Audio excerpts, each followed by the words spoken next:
can hear that bar stool creak as he rises to his feet. She asks him out on that dance floor. He's the one the girls adore. Simple wink and he owns her.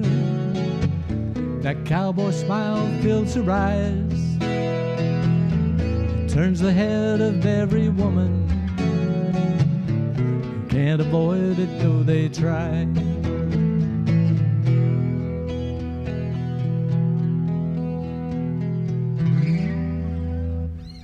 All right. Well, hey guys, thank you so much for joining the Main Stage Music live stream.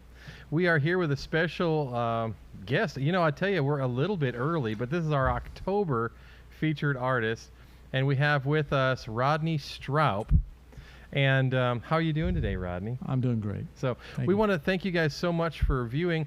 We know that a lot of you are viewing on YouTube, but we're also on Facebook.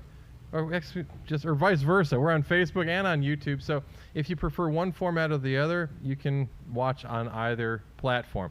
And on YouTube, you want to make sure to subscribe if you haven't already done that. But so obviously what we're trying to do is every month we focus on a local artist. And Mr. Stroup here was, you know, kind of, we got to be friends on the Facebook platform. And he pointed out that he was from the West Coast. So he is from San Diego, and he's just recently moved here to the deep South, way out here in the Chattanooga area, to really the bed of civilization, if you will, when it comes to music, all things popular music. And so we thought, you know, as a songwriter, what better way to know, okay, what the West Coast is like versus what it's like here, than to you know, have someone who has been in two different spots. So now, how long have you been playing guitar and songwriting and so on? I started playing when I was about 13 years old.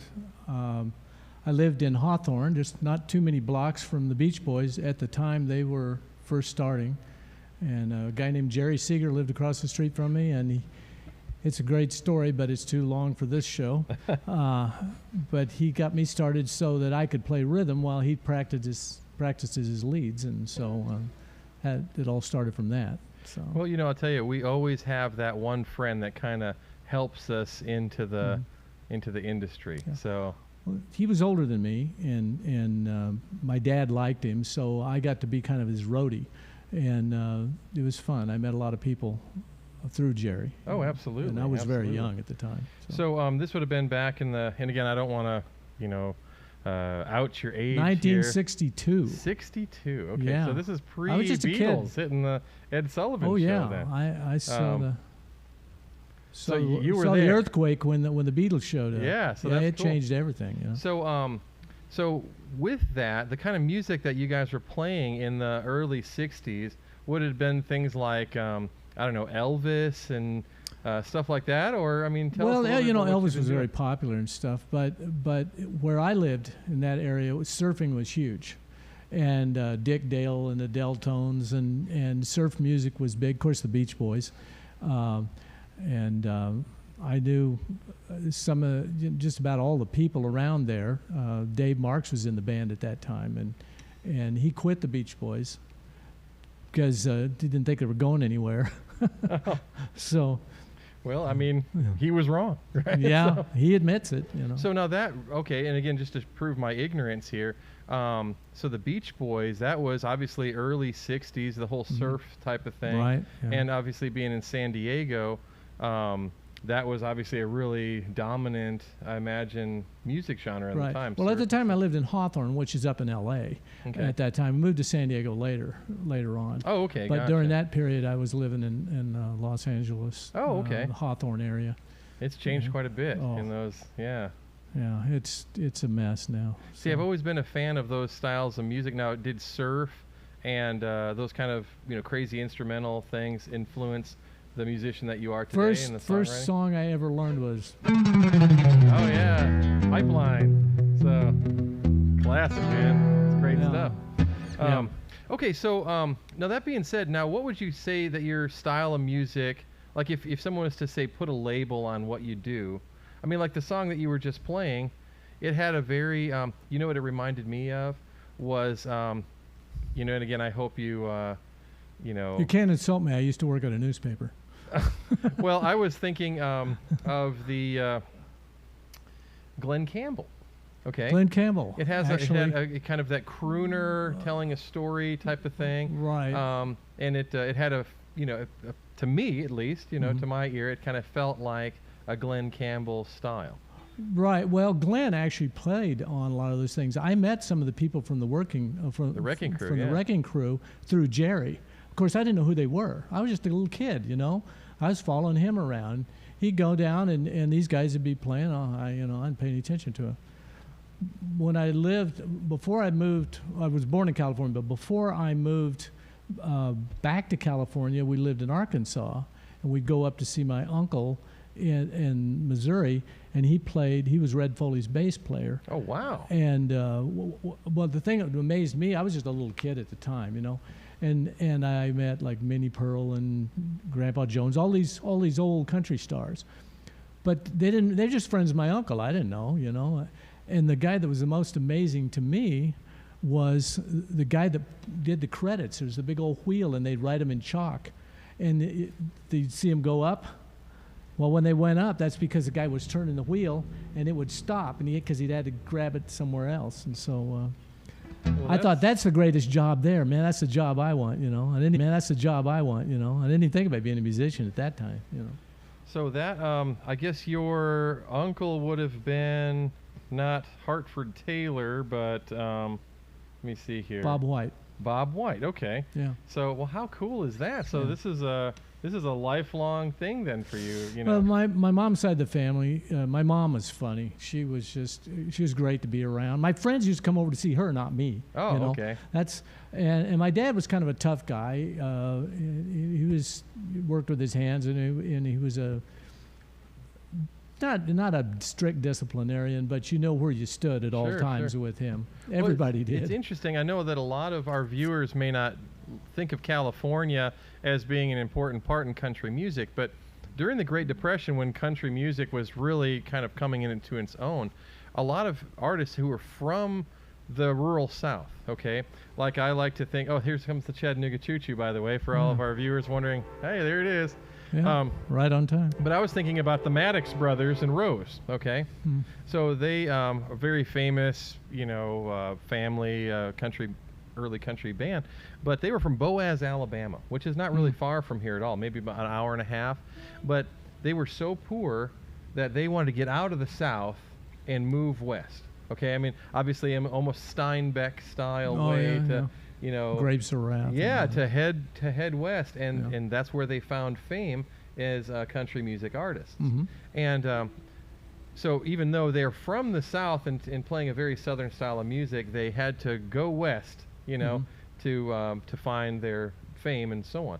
Right. So now there's a similar kind of a migration. Everybody's leaving. Yeah, they're leaving. So obviously you. That'd be me. Yeah. Well, I mean, a lot of people are escaping California to the mountains of Tennessee and so on, and that's one reason we wanted to have you on here, because you have kind of a different perspective, and I wanted to, you know, see how that worked with your songwriting and so on. Well, my influences, you know, were my mom was born in Arkansas, my dad was born in Oklahoma, but I was born in California, and that's where I was raised. But you can't beat your parents for influence. Oh, absolutely not. Well, I'll tell you what, why don't we, you know, we've yammered a lot, and I know people at home, we got quite a few viewers watching and stuff like that. Why don't you go ahead and play us one of the songs that you had prepared for us today? Okay. This first song then I'd like to do is that situation where you don't want to be the first one to say I love you, and it ends in I don't want to be the first one to say we're done. So it goes like this.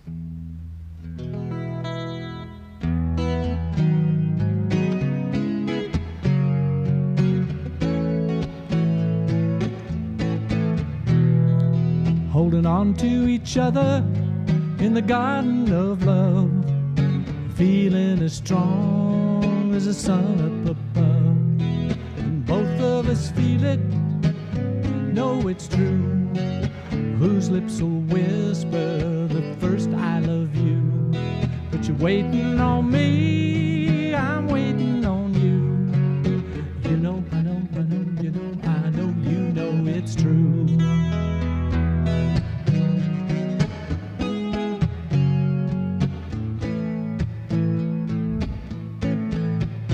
If I could have broken that clock and time would just stop, we'd be in that garden still.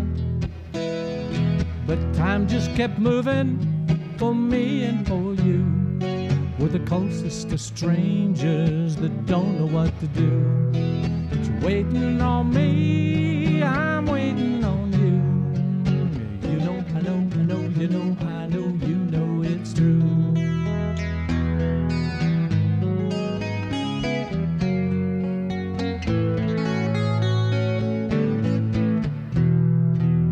Both of us know it, we're going down in flames. You can't change the rules at the end of this game. Both of us get it, know it's true. Who'll be the first one to say that we're through? But you're waiting on me, I'm waiting on you. You know, I know, I know, you know, I know, you know it's true. You know, I know, I know, you know, I know, you know it's true.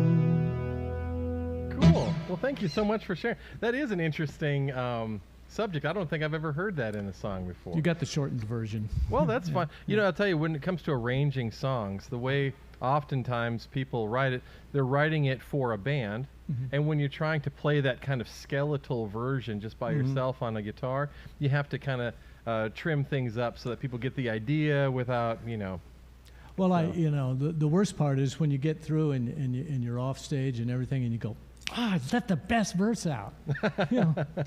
Well, so you've been here in Tennessee now for almost 3 years, but Okay. the pandemic thing's pretty much cramped my the style. last 2 years are Yeah, a blur. I That doesn't know. really count. So I'm basically starting now, so to speak. Sure.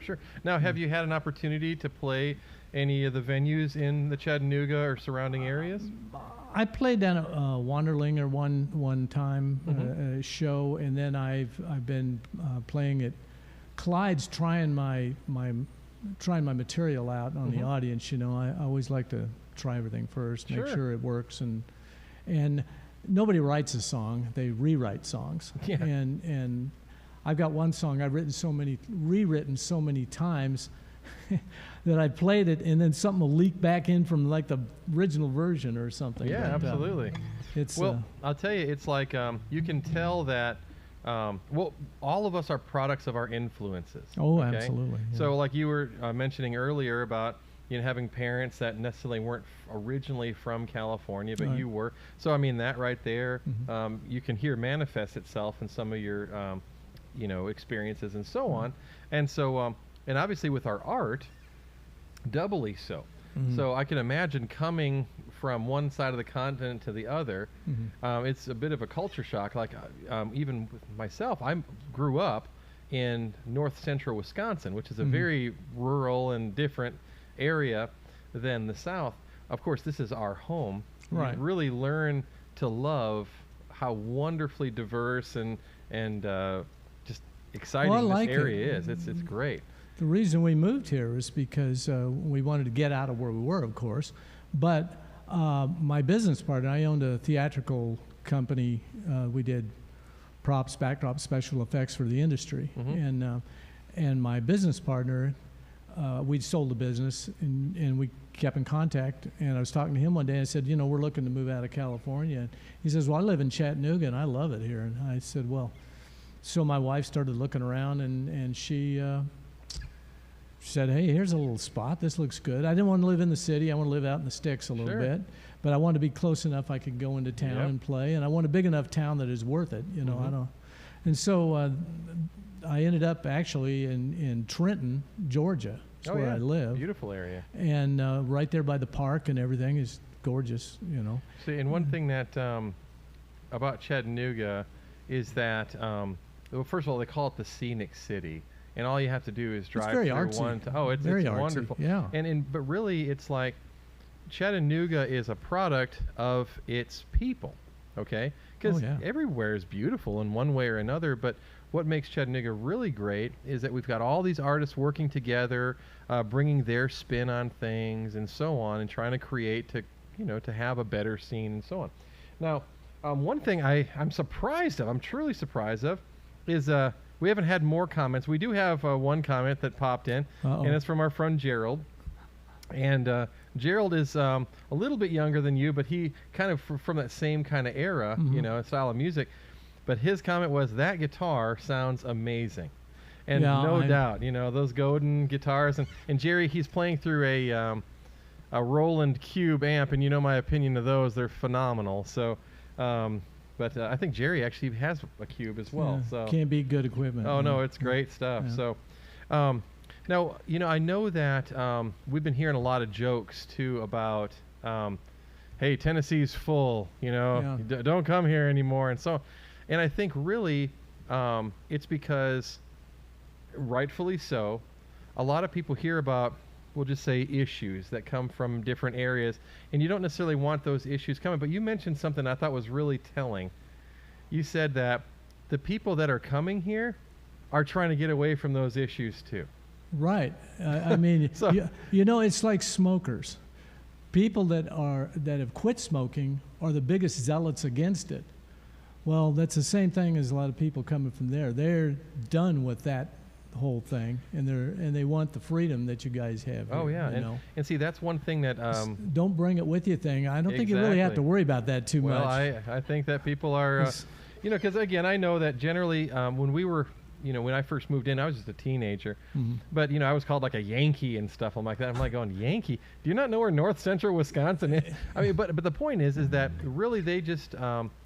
generally, there's always this fear that you're going to come and tell us how it was done back home or whatever.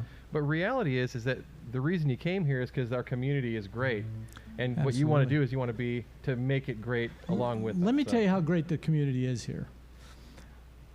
When I was younger, I used to busk on the street, and just like a lot of musicians do. The cops will run you off in San Diego or LA. They will run you off or arrest you if you don't go away. Here, the city pays you to do it. Yes. How cool is that? No, I mean, you guys don't know how good you have it. Everything is regulated to death where I came from. You have freedom here you don't even appreciate. Well, we do appreciate it, which is why some people are, are concerned and whatever. But and I say concerned, I mean, I don't really think that anybody's really... It's just one of those things where there's a lot of new people coming in, and that's one reason I was so excited to have you on here.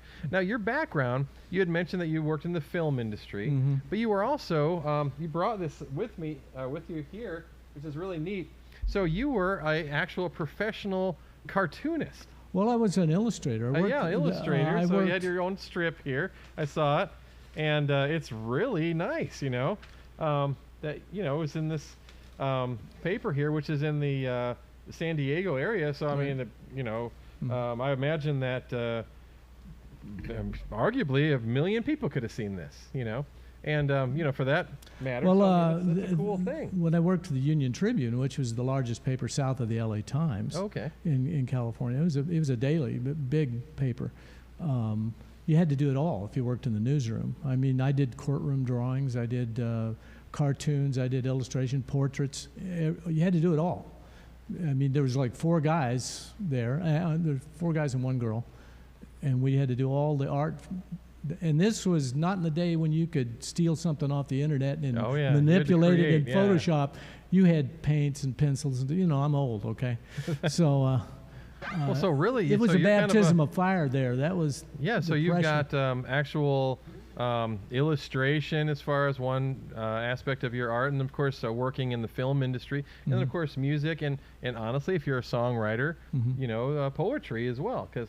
So I mean, really, this has been part of your life, your entire life, really. My dad told me when I was young, he goes, "Find something that you love to do, and you'll never have to work the rest of your life." I've heard that, but I'll tell you, best advice he ever gave me. Oh, it's great advice. It's great advice. But one thing I'll tell you, being that guy as well, is it's exhausting Oh, yeah. never being at work a day in your life, because, being a guy who's always worked around what I love, Mhm. it's like, holy smokes, you put the customer first and you're always working hard to try. And, but, that being said, I completely agree with you. I love doing, working in industries that I enjoy. So, Oh, yeah. and of all the people that we've grown to love over the years and so on. And so, no, I completely agree with you. So, I've been very lucky. well, it's like the harder you work, the luckier luckiest you people, get. yeah, the luckiest people are the ones that work Or- hardest at it. Yeah. The classier way is fortune favors the well prepared. Oh, yeah. So, but that being said, it's like I enjoy your songwriting style, and I know that we need more. Well, I shouldn't say more variety. We got a great amount of variety, but people appreciate variety around here. And as far as your writing style, are you interested in getting together with like a band perhaps, or are you going to do the solo thing? I did the band thing for so many years. I mean, I don't even know the names of all the bands I've played Well, in. you said you were as a humorist. You said you played in almost a Smothers Brothers inspired comedy. That was it was me group. and I had a partner, Dave Emerson, and we were both kind of crackpots, and we would play off of each other.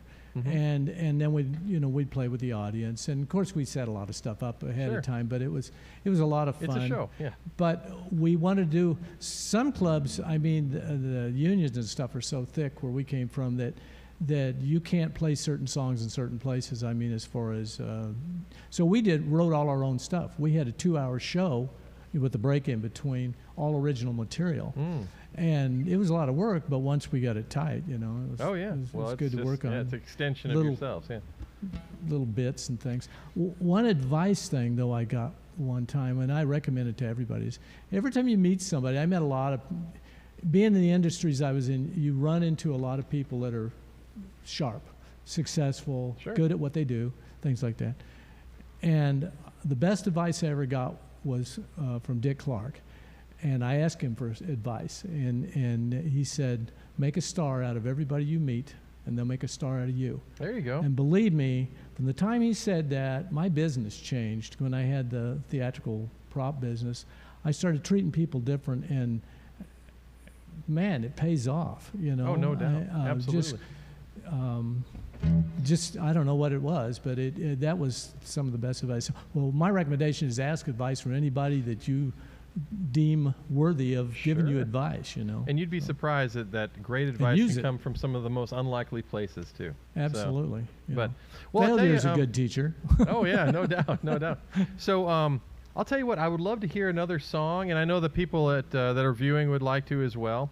And but we definitely want to thank Rodney for coming out. I would love for you guys to keep your eye on him. Because I'm sure that you're going to continue to play in the area and so on.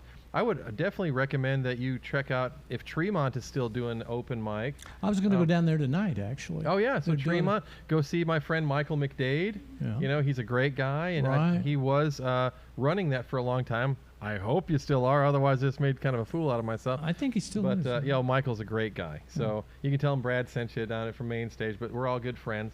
But there's a lot of great people just like yourself that would love to collaborate and work, and I know people enjoy your stuff. So what we're going to do is thank you guys for watching. Definitely thank Mr. Stroup here for coming out, and why don't you send us off with another song? Okay, I've got a song. Like I said, I'm kind of a storyteller, and I try to work a little humor in. So this is a little different.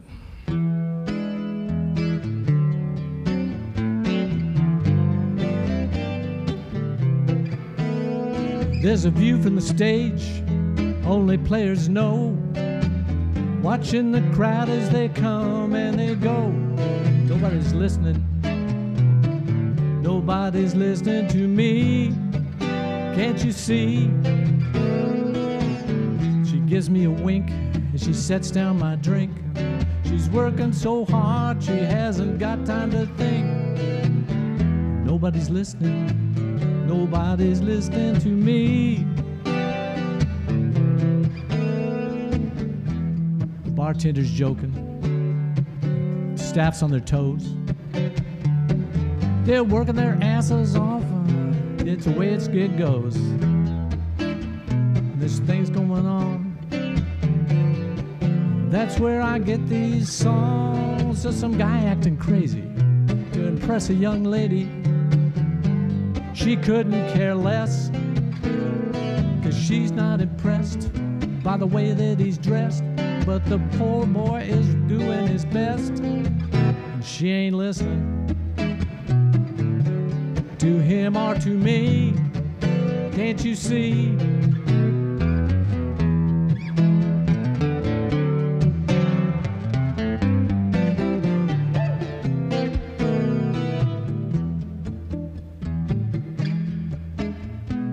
There's no tip in my jar.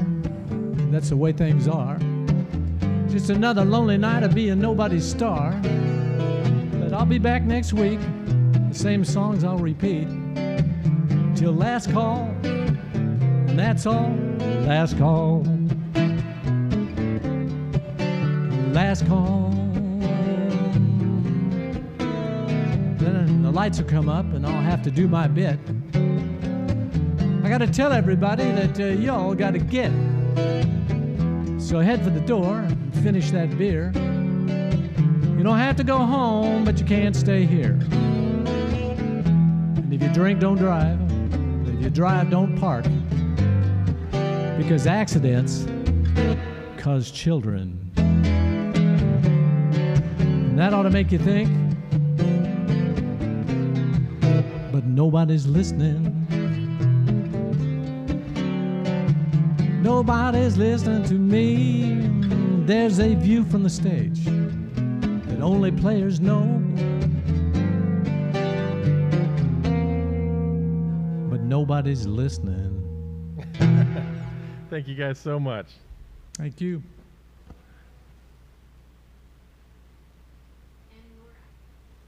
Okay. Well, that went well.